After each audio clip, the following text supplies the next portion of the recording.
On va revenir à présent sur le Sky Dome. Donc le Sky Dome qui nous donnait un éclairage uniforme blanc depuis l'infini, et on avait vu qu'on pouvait le texturer. On a déjà regardé la possibilité par exemple de le texturer avec une rampe. Alors il y a d'autres possibilités, on peut utiliser également des images. Donc, je peux soit prendre un file, soit un AI image ici. Donc on doit venir placer comme type d'image ici des images un peu particulières, des images sphériques. Donc vous pouvez faire, vous en trouverez plein sur le net en tapant par exemple Free HDRI EXR. Donc HDRI et EXR, c'est les deux formats qui vont vraiment nous intéresser, peut-être même plus EXR. Et donc vous devez trouver des images comme ça où on voit par exemple tout le ciel et le sol, euh, ou bien quelque chose comme ceci, où vous allez avoir des éclairages plutôt noirs et blancs, avec un éclairage plutôt de type studio, qui conviendrait bien par exemple pour tester les réflexions sur une carrosserie de voiture, etc. Donc ce type-ci d'HDRI fonctionnera vraiment bien pour tester les matériaux. Ce type-ci vous permettra de créer des ambiances vraiment particulières, d'être au milieu du ciel ou dans un champ, etc. Alors, je viens ici choisir l'une ou l'autre image de ce type-là. Je vais prendre par exemple un éclairage studio pour voir ce qu'on va avoir. Et dès que je fais ceci, ma texture vient se placer sur mon Sky Dome, donc sur la sphère tout autour, et participe également à l'éclairage. Donc je vais me concentrer sur mes sphères ici. Et donc je vois que mes sphères sont éclairées depuis tout le Sky Dome, et l'intensité est modulée par cette image EXR. Donc il faut absolument prendre des images dans des formats EXR ou HDRI, parce qu'en fait, on va pouvoir vraiment jouer avec l'intensité de ces lumières, et vous voyez que si j'ai des intensités assez faibles, il me reste des points vraiment plus lumineux sur mon image. Et donc les zones grises ou noires de l'image n'éclairent pas, et la lumière provient seulement des directions à l'infini qui correspondent sur l'image aux points les plus lumineux. Donc ces deux formats-là, EXR, HDRI, sont vraiment deux formats un peu différents, mais qui retiennent vraiment l'intensité, une intensité qui peut dépasser 1 sur une image. Donc on les utilise entre autres pour ce principe d'image-based lighting, donc éclairage basé sur des images. Alors on a comme ça la possibilité de jouer de différentes manières. Donc je vais prendre par exemple cette scène-ci, masquer cet éclairage-ci. Donc dans cette scène-ci, je suis venu, plutôt que mettre une texture image, je suis venu m'amuser avec des rampes dégradées, des noises, etc. Et je vais zoomer un peu. Et je me suis créé un ciel étoilé. Donc ici, j'ai été vraiment dans l'hypershade. Et voici ma lumière. Donc j'ai été m'amuser à connecter toutes sortes de rampes, de noise, de high range pour jouer sur mes noises. Donc c'est un petit peu compliqué à expliquer. Je vais simplement sélectionner au fur et à mesure les différents éléments pour les plus curieux s'ils veulent essayer de reproduire en visualisant dans la vidéo ce que j'ai fait. Donc je fais une petite pause sur chacun des nœuds ici.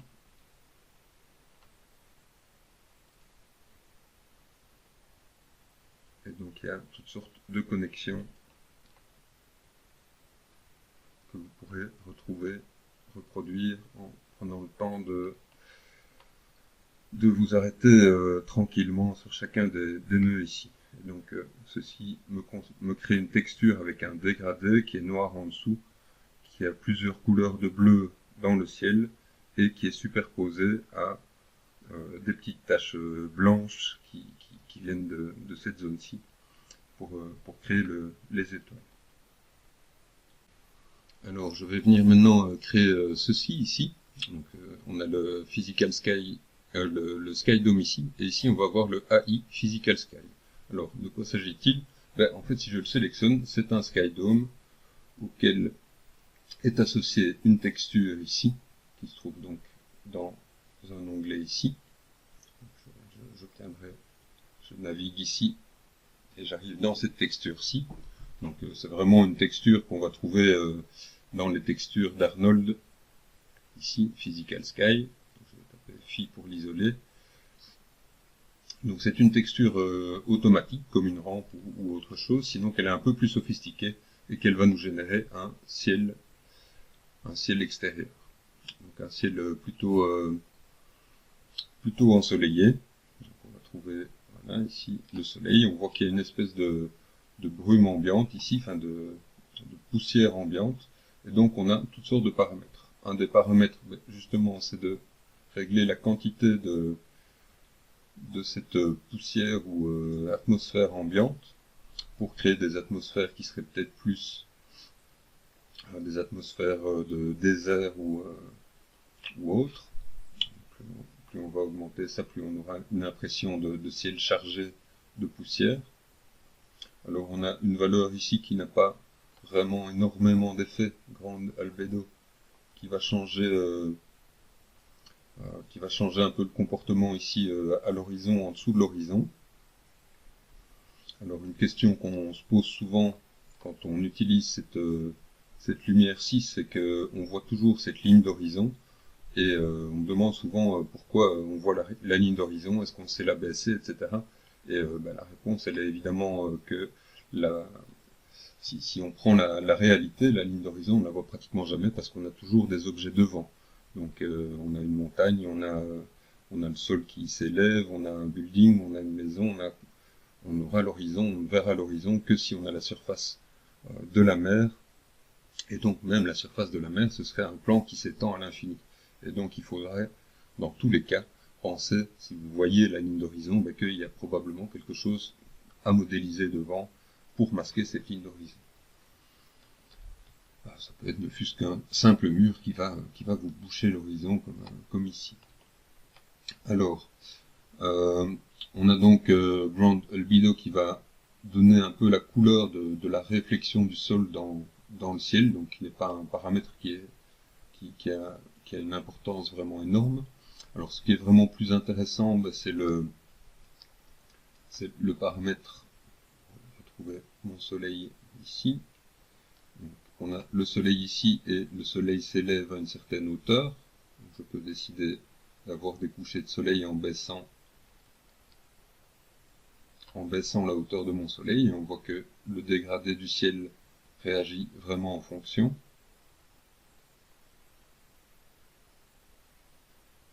Alors on pourrait tester, voir si on peut aller dans des valeurs négatives, mais on ne peut malheureusement pas, c'est dommage, on a pu configurer ça pour avoir un ciel de nuit. Alors on a un autre paramètre, l'azimut, qui va nous permettre de mettre le soleil plus au nord, plus au sud, donc on a vraiment toute liberté ici. Un paramètre d'intensité qui nous permet de régler l'intensité proportionnelle du soleil, du ciel par rapport au soleil. Je peux éventuellement teinter le ciel, et donc par exemple si je vais chercher des couleurs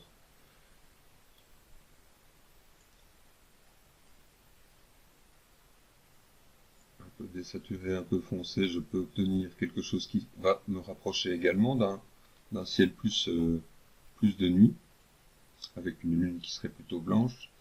Et on a enfin deux paramètres, des derniers paramètres ici qui nous permettent de régler la présence ou la taille du soleil. Donc par défaut on a 0,51, c'est intéressant de le noter. On a déjà parlé un peu de cette valeur-là quand on crée des lumières directionnelles.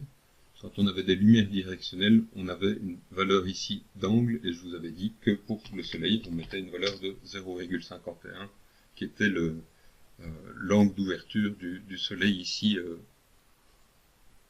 dans la réalité, qui peut varier légèrement entre de 0,49 à 0,53, quelque chose comme ça.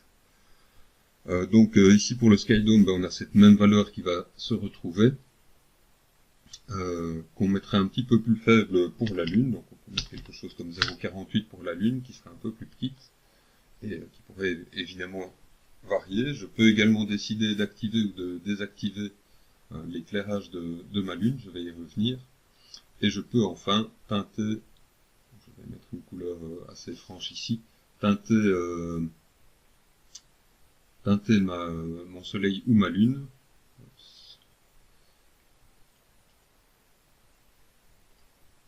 Alors, je vois ici donc que j'ai une coloration ici, et évidemment une coloration de mes rayons lumineux qui proviennent du soleil.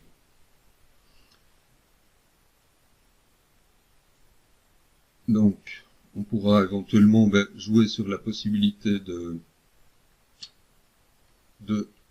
balancer l'éclairage provenant de la Lune ou du ciel, soit avec l'intensité ici, soit avec nos paramètres de teinte ici, ne fût-ce qu'en assombrissant un petit peu ici l'un ou l'autre.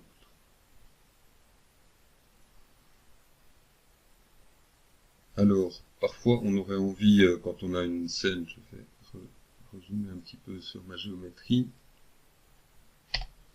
voilà. Parfois on aurait envie d'avoir peut-être l'environnement qui est un peu plus lumineux et d'avoir une scène qui soit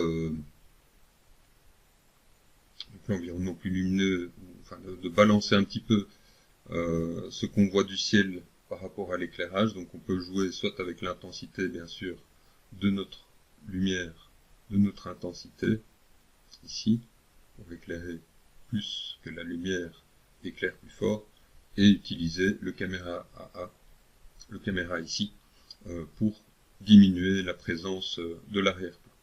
On peut bien sûr faire ce truc-là également quand on utilise une autre texture que le Physical Sky ici. Maintenant, à présent sur le Sky Dome, j'ai repris un Sky Dome simple, donc un Sky Dome uniquement en blanc ici. Et on va regarder un petit peu ce qui se passe quand on veut faire de l'éclairage intérieur. Donc pour le moment ici je suis à l'extérieur, mais dans une configuration qui est déjà un petit peu plus fermée, et je vois que je vais voir apparaître, ici si j'attends que le rendu se fasse, dans les zones d'ombre, je vois apparaître du grain. Alors ce grain, on l'avait vu, provient de deux choses. Dans l'éclairage direct, c'est les ombres du Sky Dome qui ne sont pas de très bonne qualité, donc on peut augmenter ça en mettant des valeurs un peu plus élevées. Mettons que je mets 4 ici. Donc on va voir progressivement le temps de rendu qui se rallonge, mais les ombres qui s'améliorent déjà.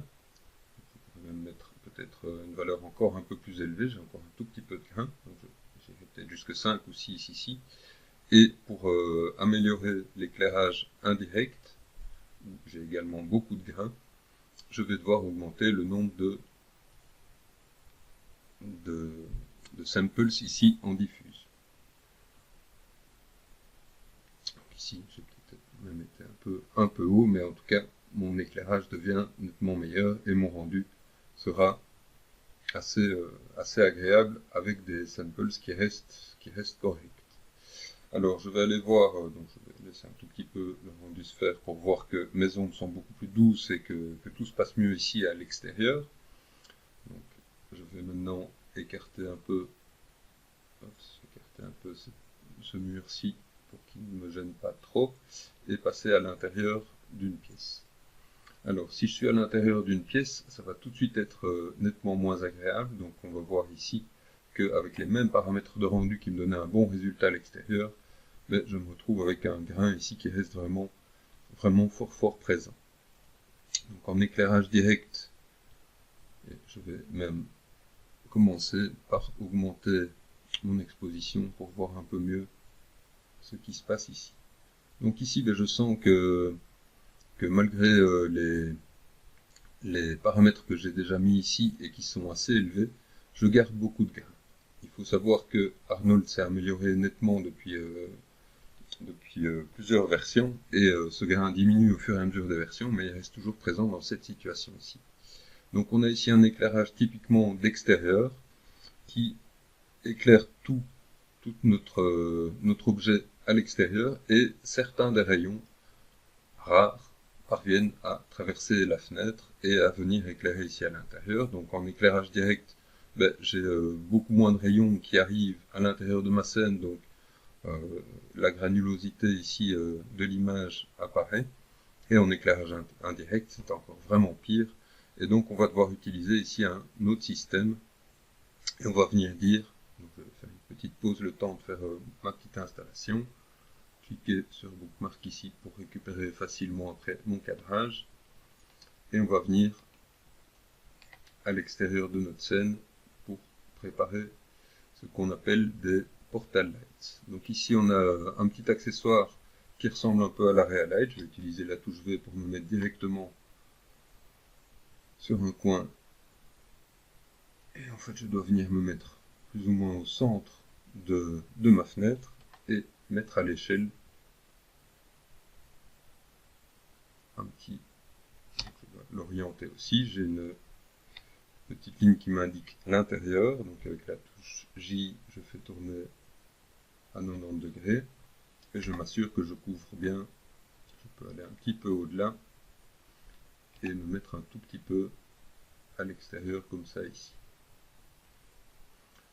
Alors, on va d'abord regarder à l'extérieur ce qui se passe, donc quand je fais un rendu ici à l'extérieur, je vois maintenant que mon éclairage est concentré par ce light portal,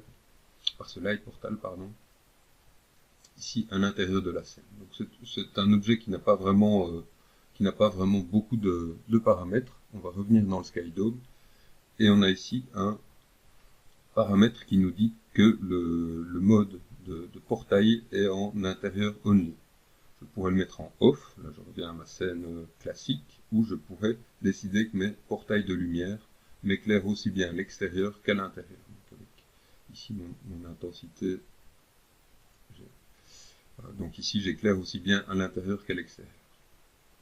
Donc ici je suis en intérieur only, et je vais venir regarder à l'intérieur de ma scène, et je vois ici que mon éclairage est tout de suite plus agréable, et que j'obtiens un résultat beaucoup plus net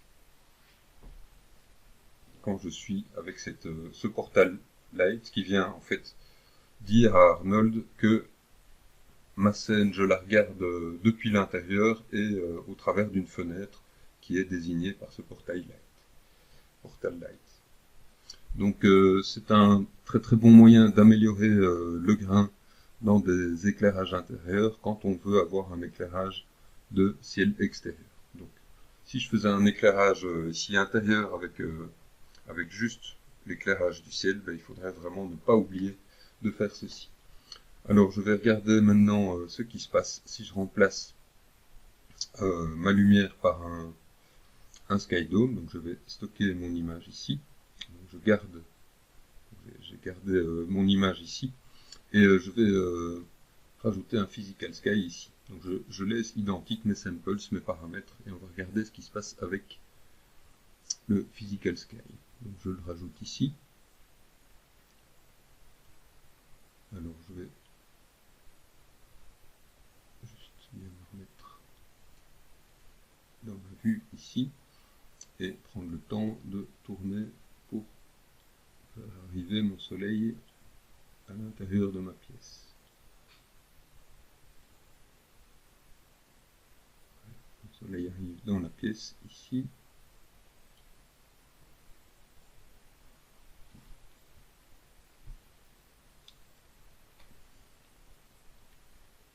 Et on voit que avec le Physical Sky comme texture de notre SkyDome, on se retrouve de nouveau avec un problème de grain, et le grain n'apparaît pas tellement ici en direct, il apparaît en indirect, mais on voit que de nouveau on a beaucoup de grain qui apparaît dans notre scène. Alors c'est dû à plusieurs choses. C'est dû entre autres au fait que de nouveau on a alors qu'on a tous les paramètres qui sont identiques, on a cette fois dans notre texture une toute petite zone ici, le soleil, qui est un point très très lumineux, et très peu de rayons qui arrivent depuis ce soleil finalement par rapport aux autres rayons qui arrivent depuis qui vont arriver depuis le reste de la surface du SkyDome. Donc en fait, de nouveau, ça nous remet dans une situation où il faudrait de nouveau réaugmenter les diffus, les paramètres ici.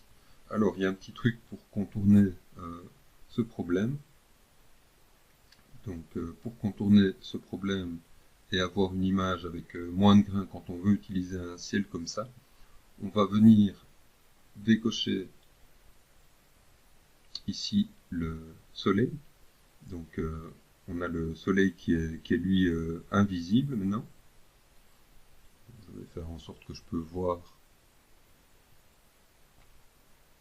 Je voudrais quand même voir l'extérieur pour pouvoir visualiser ce qui est éclairé à l'extérieur.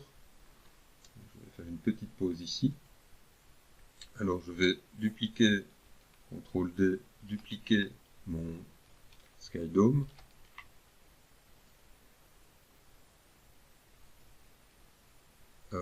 Lui mettre un Physical Sky aussi. Je vais mettre exactement les mêmes attributs. Donc, je dois en mettre un deuxième. Donc, je vais aller récupérer les attributs du premier. Et j'ai changé juste l'azimut. J'ai deux SkyDome absolument identiques ici.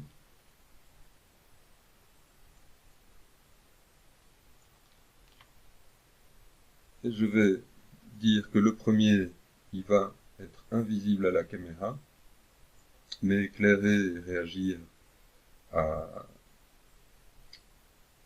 pardon, je me trompe. Donc je veux que le premier où j'ai désactivé mon soleil, je veux que celui-ci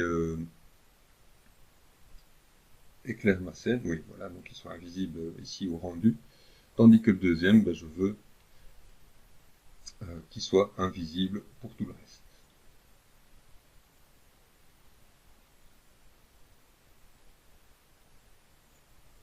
Voilà. Donc de cette manière-ci, si je relance mon rendu,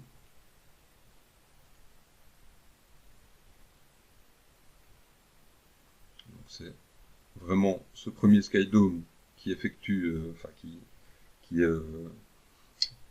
qui crée l'éclairage dans ma scène, tandis que le deuxième, je vais pouvoir en fait le visualiser. Donc, si je regardais, si je cherchais mon soleil, ce que je vois, si le soleil est très très mal mis, je dois être beaucoup plus là, mon soleil ici. Donc c'est bien celui-ci que je visualise, et c'est l'autre qui effectue mon éclairage.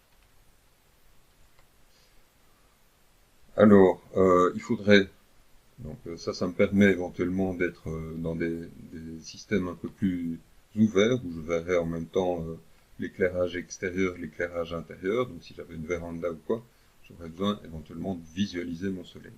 Alors, pour avoir un éclairage de soleil en plus, parce que là, évidemment, du coup, je n'ai que l'éclairage du ciel sans le soleil, vu que je l'ai désactivé, je vais rajouter, cette fois, une lumière directionnelle et l'orienter de nouveau de la même manière, donc avec une rotation, je pense qu'il doit être à 45 ici, et à 45, pardon, ici.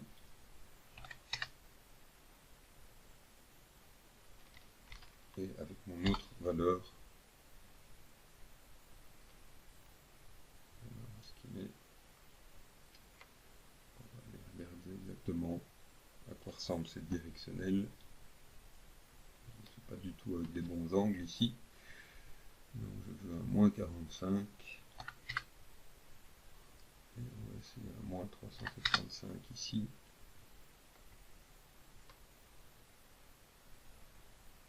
On va essayer peut-être juste de coïncider avec une rotation qu'on vient trouver ici, donc il doit y avoir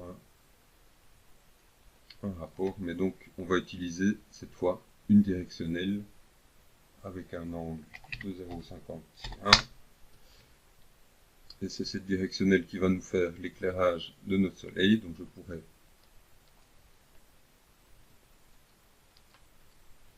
Je pourrais également mettre quelques samples en plus, et je vais obtenir comme ça un éclairage du soleil qui provient de ma directionnelle. Donc je pourrais également un peu peut-être le réchauffer avec la température de couleur, et je vais obtenir comme ça une sorte de combinaison d'un skydome qui éclaire au travers de Light Portal sans le soleil et donc qui me génère un grain tout à fait acceptable, la lumière directionnelle qui me génère mon éclairage de soleil et des ombres agréables avec une directionnelle qui est beaucoup moins sensible aux samples, et enfin un skydome qui est utilisé vraiment comme environnement, simplement pour visualiser le ciel au travers de la fenêtre. Donc on visualise maintenant, si je regarde la passe indirecte, qui est tout à fait agréable, la passe d'indirect qui reste tout à fait correcte. Alors on va parfois avoir ce petit système, ces petits problèmes de firefly. Ça c'est encore un autre problème qui vient des surfaces très réfléchissantes. Je zappe ça pour le moment. Mais on a au final une image qui est tout à fait agréable. Alors elle est agréable, mais elle est peut-être fort sombre, donc j'ai peut-être pas très bien réglé mes intensités, ça c'est une chose. Une autre chose qu'il faudrait dire, c'est que il faudrait vraiment que je balance correctement les intensités de ma lumière de ciel, de ma lumière de soleil, etc. et ce que je visualise à l'extérieur. Donc ça c'est une première chose. Je pourrais, entre autres, jouer avec tout ça. La deuxième chose que je peux dire, c'est qu'un éclairage de ciel, quand on a une toute petite fenêtre comme ça ici, n'est peut-être simplement pas suffisant pour éclairer tout l'intérieur de la pièce. Une troisième chose qui pourrait être dite, c'est que pour le moment, les rayons arrivent dans la pièce, rebondissent une fois, et qu'il faudrait en fait mettre une valeur beaucoup plus élevée ici pour dire que les rayons rebondissent un nombre en fait infini de fois. Donc ça c'est encore un autre problème, le ray depth. C'est le nombre de fois que les rayons rebondissent. Alors un truc, quand on veut faire ce genre d'éclairage, c'est d'avoir plus de fenêtres, c'est une chose, de se dire que peut-être un éclairage intérieur serait intéressant, et de se dire que il faudra donc peut-être rajouter des lumières à l'intérieur, peut-être compenser par un éclairage qui triche un petit peu, et qui nous permet d'avoir un éclairage agréable à l'intérieur d'une pièce éclairée uniquement par l'extérieur. Voilà, je termine donc cette vidéo aussi sur l'exemple complet. Donc le skydome, c'est le ciel sans soleil qui éclaire depuis l'extérieur au travers d'un light portal. La pièce a été rééclairée depuis le rendu précédent, donc j'ai mis un matériau plus blanc qui va mieux évidemment faire rebondir la lumière. Ce deuxième skydome sert uniquement à visualiser le ciel et éventuellement le soleil si on est sous certains angles de caméra qui permettent de voir le soleil. Le soleil, lui, est créé par une lumière directionnelle avec un angle ici. Et enfin, j'ai rajouté à l'intérieur de la pièce une area light, évidemment placée au plafond dans ma scène, à une position caractéristique de lumière, et donc avec une intensité suffisante pour éclairer correctement la pièce. Et donc tout ça peut être effectué avec des paramètres de rendu qui restent tout à fait acceptables ici, 5, 4. Il faudra essayer de ne pas dépasser ce genre de valeur.